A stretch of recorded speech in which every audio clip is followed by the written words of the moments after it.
In life, you never know what's going to happen. Sure, some things might seem unfair, but not all of them are bad. I once thought I'd never see a woman again after our first meeting, but then we ran into each other in the most unexpected place. Was it a miracle or fate? Never in a million years did I think our futures would turn out this way. My name is Jake, 30 years old. I work in the product planning department at the headquarters of a food company. I thought it'd be fun if something I came up with could benefit someone or make them excited. That's why I wanted to get into planning, and I found this job. They were hiring fresh out of college, looking for some young blood. Most of my work involves analyzing and collecting data, mostly under the guidance of my seniors. But I always hoped that one day it'd be my turn. Try drafting a proposal. I still remember the thrill when I was given that chance and the joy I felt when even a small project was approved. At 28, I took a big risk and made a proposal for a new project. It got approved and was a huge success. I even won the President's Award. Getting here wasn't easy, but I felt things had been going smoothly. Before I knew it, I hit 30. My parents were getting worried, always asking, "All you do is work. What about settling down?" Both of my parents got married when they were 22. My brother tied the knot at 24. So, they were probably concerned seeing me still single at 30. I know someone who's looking for a match. My mom suggested an arranged date. The idea didn't excite me, but my mom said, "It's not as formal as you think. Why not give it a shot?" Apparently, she had already shown that person my picture.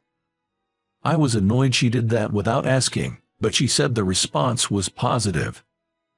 The woman's name is Catherine. She's 28 and works as a nurse. "I'll send you her picture, take a look." My mom, sounding quite excited, hung up the phone without waiting for my response. Soon after, a picture and a message were sent to my cell phone. She's the one in the middle. It looked like a fun pic with her colleagues. She had her hair neatly tied up, and her smile was radiant. My phone buzzed again, a message from my mom. "Jake, she's totally your type, right?" My brother had seen the photo too and thought Catherine was right up my alley. That's my brother.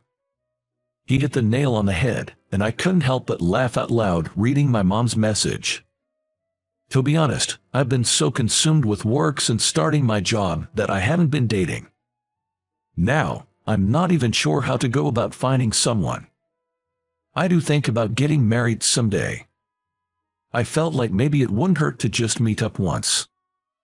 It seems the lady in question, Catherine, isn't keen on a formal arranged date either.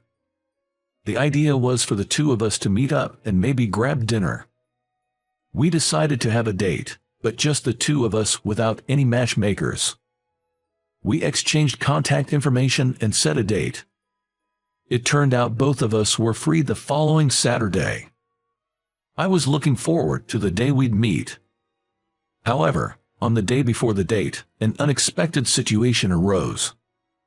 "You've got a transfer order." Called into the manager's office, I took the order and my eyes widened. Is this? I was at a loss for words. The sudden transfer was shocking enough, but to top it off, the new location was in what could be described as a rural branch office in another state. I have heard that the department has a small number of employees and is just a task-oriented department. Within the company, it had a certain reputation as where the sidelined employees ended up. Seeing my shock, the manager said, "It's perfect for you. You can speak your mind and work as you like." Apparently, he had recommended me for this transfer. While HR and the higher-ups were skeptical, the manager was convinced that I'd bring fresh energy and boost business, or so he claimed. Whether it was true or not, I heard the CEO had high hopes for my transfer too. "You're lucky," the manager said with a smirk. Why did this happen? That's when it hit me after hearing the words, "You can speak your mind and work however you want." Ever since I won an award within the company, the manager's attitude towards me changed drastically. "Hey, Jake, where's that report I asked for?" Looking back, that was the beginning. "Which one are you referring to?" "You know, the one I asked for a week ago," he retorted, his brows furrowing with frustration. But I had no recollection of him asking, and it was rare for him to make direct requests. Without any specifics, he publicly reprimanded me. "Don't get ahead of yourself, all right. I don't know why the director lied about asking me to do it, but he just lectured me and left." There were no urgent follow-up instructions either. I figured he must have been mistaken. However, from then on, he became more confrontational, often making snide remarks. That's when it hit me. A while back, there was a project that the manager pushed through based on his whims. Most of its content was his brainchild. However, it resembled a proposal that had been rejected in the past. Other companies had tried something similar and failed, and it wasn't in line with current market needs. While many disagreed, no one dared to oppose the manager. I, however, offered him some advice. It seems he didn't take kindly to it. That's probably why he targeted me. I regretted speaking up, but continued to work diligently while trying to avoid upsetting him. Seems it didn't work. And as a result, I got what felt like a demotion. "You're moving in 2 weeks. Make sure you hand everything over properly." With that, the manager walked away with a spring in his step. Now, with this transfer looming, the arranged date was the last thing on my mind. The new location was out of state and seemed like a dead end for my career. I thought I should call off the date before things got serious. However, I had already made a reservation at the restaurant. Canceling last minute didn't feel right, and telling Catherine over the phone seemed too rude. I decided to meet her in person and apologize. The next day, I met Catherine in front of the restaurant. Seeing her warm smile made my heart heavy. We entered the private room I had reserved for the occasion. Immediately after sitting down, I said, "Hey." I informed Catherine that I received a transfer order yesterday, that the new destination is far away, out of state, and I was assigned to a lesser-known department. It's a role with no potential for growth, and I had no idea what the future would hold. I couldn't possibly ask her to be okay with this. I also apologized for the inconvenience of meeting under these circumstances today. You could have just called, but you took the trouble to tell me in person. I appreciate it, but since we're here, how about having lunch together? I was prepared for her to be upset, but instead, Catherine gave me a warm smile. We enjoyed a delicious meal, and she shared stories about her work, how she had been too busy to meet anyone, and how a mutual acquaintance had introduced her to me. Turns out, our passion for our jobs was something we both had in common. The conversation flowed naturally, and time flew by. It was bittersweet when it came time to leave the restaurant. As I was leaving, I thanked her for the wonderful time and apologized once again for declining the previous arrangement. I then called my mom to update her. When I told her about my decision based on the transfer, she sounded disappointed but understood. I had some issues with the transfer, including issues with my boss. I considered quitting, thinking it might be better than transferring to the remote branch. But I decided to give it a shot, and if things didn't pan out, I could always leave. I decided to do my best at the new location. And then a year went by. The rural branch, rumored to be monotonous.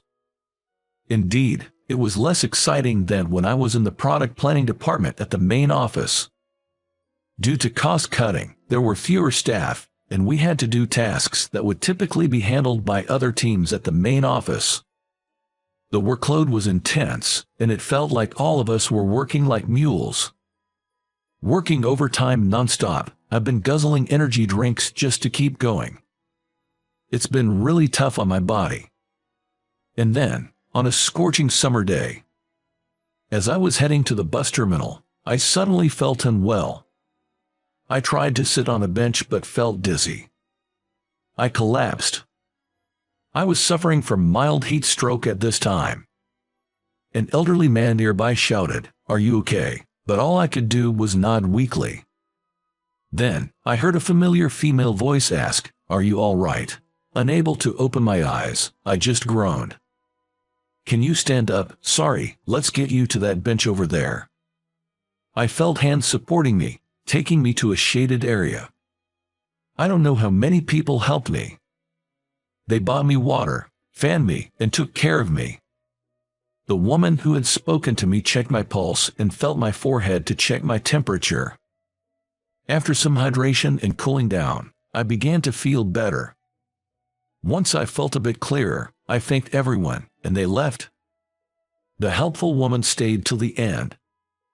"I'm glad you're looking better. Please go home and rest." I thanked her once more. "Thank you so much for your help." I looked up and met her eyes, and exclaimed, "Wait." She smiled. "I thought so. It's you, Jake, right?" It was Catherine. She had not recognized me initially, but noticed the resemblance once I began to recover. I hadn't been able to see her face clearly, and only realized now. "But why are you here, Catherine?" She mentioned she was on a solo trip, taking a break. "It's surprising you recognized me from just one meeting." We laughed about it. Seeing that I was feeling better, Catherine looked relieved. I wanted to thank her properly, but decided to rest for the day.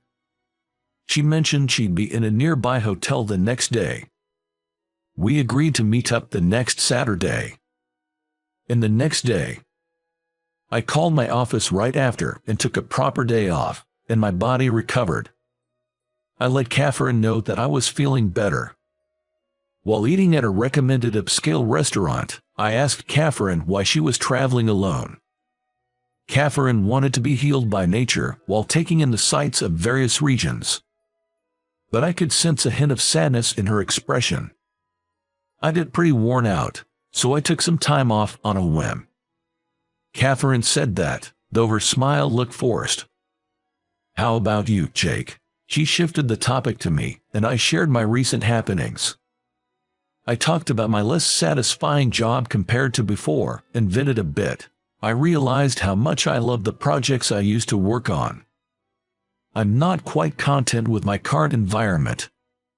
When I first transferred here, I was determined to return to the main office and make a mark, but lately, I've been thinking that maybe trying something different might not be a bad idea. Hearing that, Catherine mused, "Maybe I should come over here. The air is fresh, and it's comforting." She looked distant. Her expression was still somewhat downcast. "What happened?" I asked out of concern. It turned out that her solo journey wasn't just for vacation. Catherine is a nurse at a major hospital. She works in a hospital ward and has a large number of patients that one person handles. While she's proud of her nursing career, she feels she's been too emotionally involved with each patient, which has drained her spirit. She started to wonder if nursing might not be the right career for her. She thought she had overcome such feelings a long time ago, but now they're resurfacing. She's contemplating quitting her nursing job. Not all of them are discharged from the hospital in good health. It might be even tougher than I imagine. Though it's not my place to say, I offered, "Maybe you need a break. Taking some time off can be necessary." It felt like I was talking more to myself than to Catherine. "Maybe I should quit too," I exclaimed with a stretch and a grin.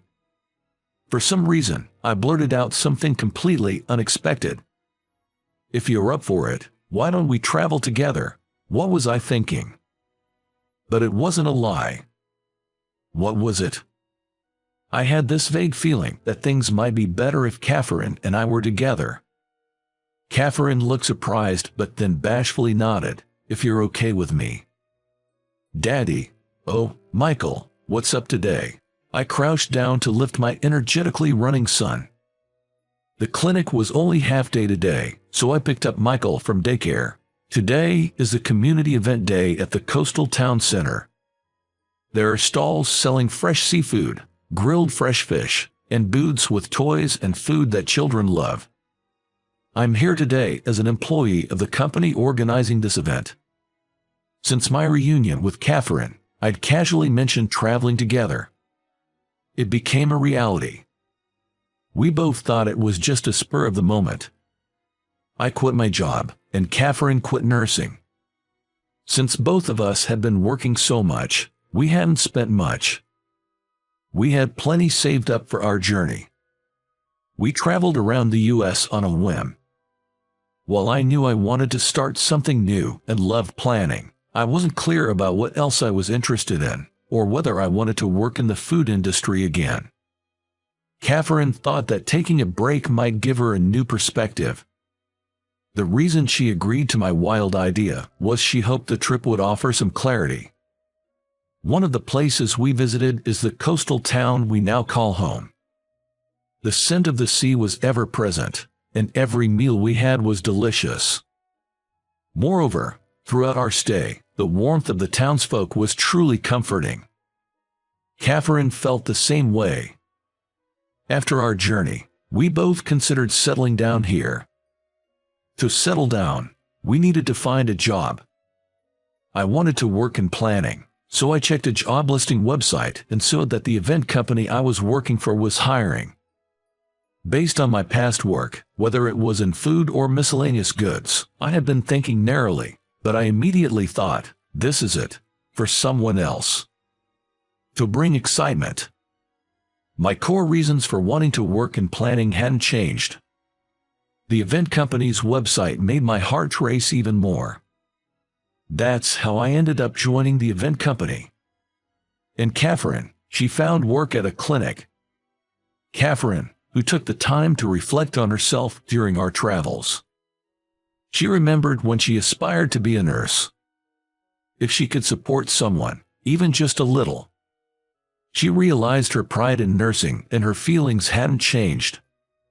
During our travels, there were several instances where Catherine assisted sick people. Perhaps it's a nurse's intuition. Not that they were collapsed or huddled, but by observing their movements and complexion, Catherine would approach and ask, "Are you okay?" With swift actions, she'd calm them down, or make them feel a bit better, just like she did for me. I often think nursing is her true calling. I believe Catherine realized that too. Without hesitation, Catherine searched for a nursing job. And she found her current clinic. The clinic is closely connected to the local community. She said she hoped to support the folks in our beloved town. Our trip with Catherine, though spontaneous, never felt out of place. Being with her felt natural, or rather, there was an overwhelming sense of excitement. Our bond quickly grew closer. After living in this town for a while, with the thought, if it's with Catherine in mind, I made a heartfelt confession, almost like a proposal, asking, "Would you stay with me from now on?" To my joy, Catherine felt the same way. We dated for about a year, and then we got married. And then our son, Michael, was born. By the way, my family wasn't surprised when Catherine and I got married. They had anticipated this from the time we started our trip. Especially my mom and older brother, they still claim they played Cupid. Catherine's family is also supportive, happy to see her smiling, even though we're living far away. Had I not met Catherine, I might not have taken such a bold step. Looking back, that unexpected job transfer might have been a turning point leading to this happy future. Far from being a demotion, I think of it as a promotion. But the courage I had at that time is still a mystery to me. What was that about? It was strange, right? Catherine and I often reminisce and laugh about it. Maybe it was a mix of a miracle and destiny.